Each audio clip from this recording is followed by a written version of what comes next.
If your joy is circumstantial, if it's relational, if it's work-related or material, when hardship in those areas come, you will then experience a loss of your joy.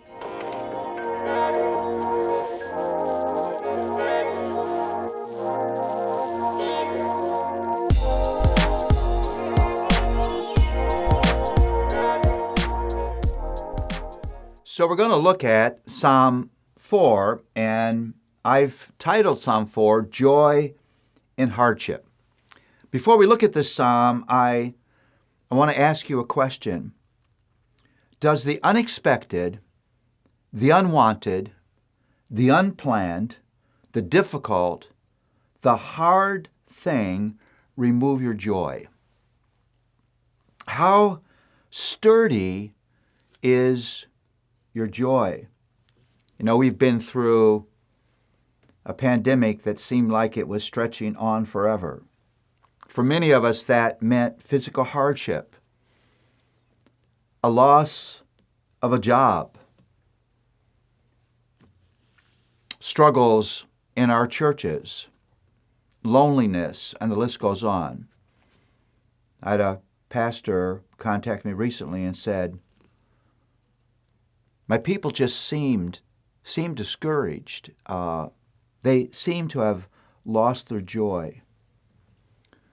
Well, joy in hardship is one of the primary themes of the Psalms. It surely is the theme in Psalm 4. If your joy is circumstantial, if it's relational, if it's work-related, if it's financial or material, when hardship in those areas come, you will then experience a loss of your joy, and with it, your motivation to continue.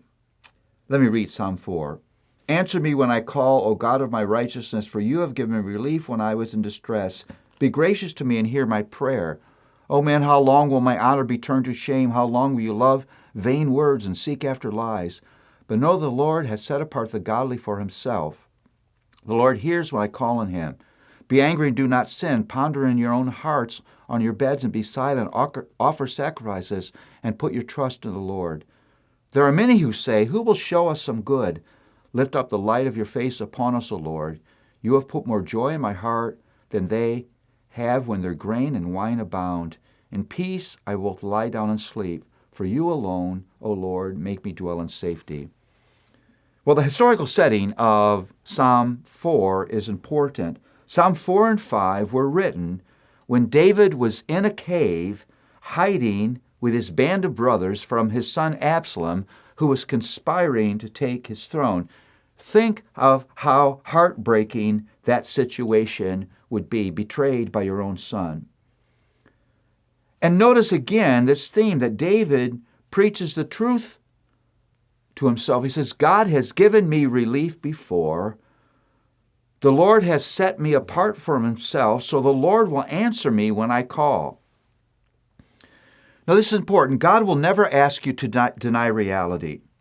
If you deny reality, you may reach temporary peace, but you're not exercising biblical faith. Biblical faith is not about denying reality. But if you meditate on your hardship, you're going down. David is, again, in this moment, reminding himself of where his true security is found. He's surrounded by guys who are panicking, and they're saying, who will show us some good? They're saying, okay, David, how is this mess ever going to turn out? But anything but terrible. But David's joy is undiminished even in the cave, because his joy is not horizontal, his joy is vertical. Let me say that again. David's joy is not horizontal. It's not circumstantial. It's not relational. It's not financial. It's not material. His joy is vertical. His joy, the source of his joy, is his Lord, not his situation. His safety is not in the hands of Absalom, but in the hands of the Lord. And so David says this, I love this at the end, in peace I will both lay myself down and sleep, for you alone, O Lord, make me dwell in safety. I'm just going to bed because I got reason for peace. That's sturdy joy.